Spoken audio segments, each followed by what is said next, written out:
کر دیا. جب میں نے شوبز چھوڑا نا تو پیسوں کی واحد وجہ تھی جس پہ میں تھوڑی سی ڈاؤٹ فل تھی کہ یار میں صحیح فیصلہ کری ہوں کہ نہیں کری. دنیا میں رہنا پیسے تو چاہیے. تو خیر مجھے نا کسی نے عمرہ یہ کہا کہ بھائی عمرہ پہ آپ نے جانا ہے. کسی نے ٹکٹس وغیرہ بھیج دی فیملی میں سے ہی, امی اور میرے. میں نے کہا یار میں نے نہیں جانا عمرہ پہ, مجھے نہیں سمجھ آتی, میں نے عمرہ پہ نہیں جانا. انہوں نے کہا نہیں آپ پلیز چلے جائیں. خیر میں عمرہ پہ گئی, میں جہاز میں گئی تو میں اکانومی میں بیٹھی. تو میں اب آپ کو اپنی اور اللہ کی کنورسیشن سنا رہی ہوں. تو میں نے اللہ تعالیٰ سے کہا یا اللہ ٹھیک ہے, جب میں گانے گاتی تھی تو مجھے بزنس کلاس ہوتی تھی, اب تیرے گھر آ رہی ہوں تو میں اکانومی میں بیٹھ رہی. امی کے ساتھ پیچھے کہیں ٹھس ٹھسا کے بیٹھ گئے تو کیپٹن صاحب آئے, یہی رابی پیزا. میں نے کہا جی بیٹا آپ کے ساتھ کون ہے؟ کا امی ہے. کہتے ہیں آگے بیٹھے. وہ آگے سب سے میں اپنی کیبن کے پیچھے والی سیٹ پہ بٹھا دی. پھر جب میں ادھر گئی ہوٹل میں گئی تو ہم نہیں لے سکے, کوئی اتنا اچھا ہوٹل نہیں لے سکے. تو وہ کوئی دور خانہ کعبہ سے دور نا ایک اچھا ہوٹل تھا, اس کے کمرے میں گئی نا تو وہ چھوٹا سا کمرہ تھا. تو میں نے اپنی امی کو کہا, میں نے کہا امی میرے میوزیشینس کے کمرے سے بڑے ہوتے تھے جب ہم امریکہ یا یورپ میں ٹور کرتے تھے. پھر ہم خیر تھک کر سو گئے. ہم جب صبح ناشتہ کرنے کے لیے اوپر گئے تو انہوں نے کہا کہ آپ کا چونکہ کمرہ چھوٹے والا ہے, کم رینٹ والا ہے, تو ناشتے کے آپ کو پتہ نہیں کتنے پیسے دینے پڑیں گے. میں نے امی سے کہا امی باہر کی ریڑی سے کھا لیں گے, آ جائیں. ابھی میں اپنے کمرے میں پہنچی اور اللہ سے سخت شکایتیں میری شروع ہیں کہ یا اللہ یہ تو کیا کر رہا ہے میرے ساتھ, میں تو تیری راہ پہ چل رہی ہوں, یہ تو کیا کر رہا ہے. تو میں نیچے پہنچی ہوں تو میرا کمرے کے بیل ہو رہی ہے. میں نے اٹھایا تو مدینہ کے اخباروں میں نا میری کوئی تصویر آئی ہوئی تھی کہ رابی پیرزادہ ہیز لیفٹ شوبز, اور وہ دین کی طرف آ گئی اور وہ ادھر آئی ہوئی ہے, مکہ میں آئی ہوئی ہے, تو ان کا لوکل نیوز پیپر میں. تو وہ مصری کوئی بندہ تھا, کہتا ہے از دس رابی پیرزادہ؟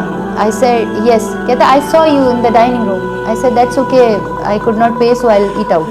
کہتے no just wait, few girls are coming. ہم آپ کو پریزیڈینشیل سویٹ دے رہے ہیں, آپ کا کھانا پینا فری ہے, آپ کی لانڈری فری ہے, اور آپ اوپر والے بڑے کمرے میں آ جائیں. اور میں اپنی امی کو دیکھوں, امی مجھے دیکھے. خیر ہم نے اپنے سامان اٹھایا اوپر, ہم باہر گئے. ہم نے کہا یار کوئی کیب پکڑے, ہم نے خانہ کعبہ جانا ہے. تو ایک MG والے ایک بھائی وہ آئے, کہتے ہیں وہاں جانا ہے. میں نے کہا جی. کہتے چلیں. میں نے کہا بھائی اتنی بڑی گاڑی نہیں لے سکتے. رابی پیرزادہ, میں نے کہا جی. بھائی یقین کریں وہ مجھے وہاں سے مدینہ بھی لے کے گئے. 10 دن جو میرے عمرہ کے تھے وہ MG والے بھائی میرے ساتھ رہے, 1 روپیہ نہیں لیا. اسی طرح سے میں نے جو میوزیم دیکھنا تھا, میوزیم کے ٹکٹس نہیں تھے, بکنگ نہیں تھی. ہم میوزیم کے باہر کھڑے ہوئے, گاڑی کو خراب ہوگی something, we went out. تو میوزیم والا بندہ آیا, کہتا ہے آؤ میوزیم دیکھو. ہمیں وہ خانہ کعبہ کا وہ جو پرانے جو دروازے ہیں اس کا میوزیم دکھا دیا. اس کی 1 مہینہ پہلے کی بکنگ ہوتی ہے.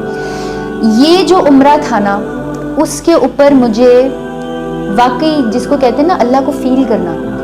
مجھ سے کیلیگرافی نہیں ہوتی. آپ نے میری پینٹنگ دیکھی ہے, آپ کو پتہ ہے نا دنیا میں ایک ہے کہ جو پینٹرز ہوتے ہیں وہ کیلیگرافی نہیں کرتے, جو کیلیگرافر ہوتے ہیں وہ پینٹنگ نہیں کرتے, کیونکہ بہت مشکل ہے دونوں کو اکٹھے کرنا, کوئی بندہ نہیں کر سکتا. تو میں نے خانہ کعبہ کی طرف تھی تو میں نے کہا یا اللہ اگر آگے میں کیلیگرافی ایڈمائر کر رہی تھی, میں نے کہا آگے تو قرآن لکھوں گی. اچھا ایک وقت آیا بھائی جب میں خانہ کعبہ کا طواف کر رہی تھی نا, تو مجھے ایک لمحہ, حالانکہ میں نے پتہ نہیں کتنے ادھر طواف کیے, کتنے عمرے کی یاد بھی نہیں ہے اب تو, ایک لمحہ مجھے ایسا آیا کہ جیسے میں کچھ بھی نہیں ہوں. اور میرا دل کیا جیسے میں نا بالکل جیسے میٹرکس میں نہیں ہوتا کہ بندے کے پیسز ہو کے نا میں خانہ کعبہ کے اندر چلی جاؤں, بس ختم ہو جاؤں, فنا ہو جاؤں.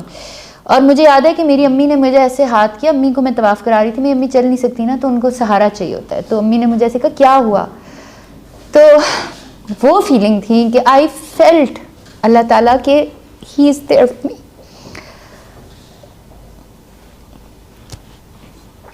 اٹس ویری ہارڈ ٹو, میں بہت کوشش کرتی ہوں میں اس مومنٹ کو ریکال نہ کروں.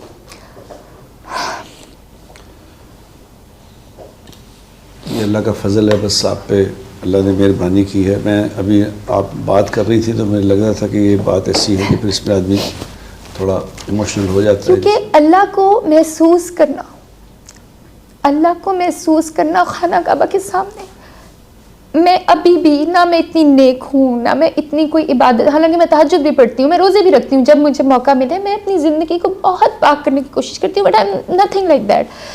اللہ کا اتنا احسان, اللہ کو میں نے اتنا قریب محسوس کیا کہ مجھے اس کے بعد آج تک ابھی تک میں کوشش کرتی ہوں کہ میں دنیا میں رہوں, but the only thing is کہ میں اللہ کے بندوں کی خدمت کروں.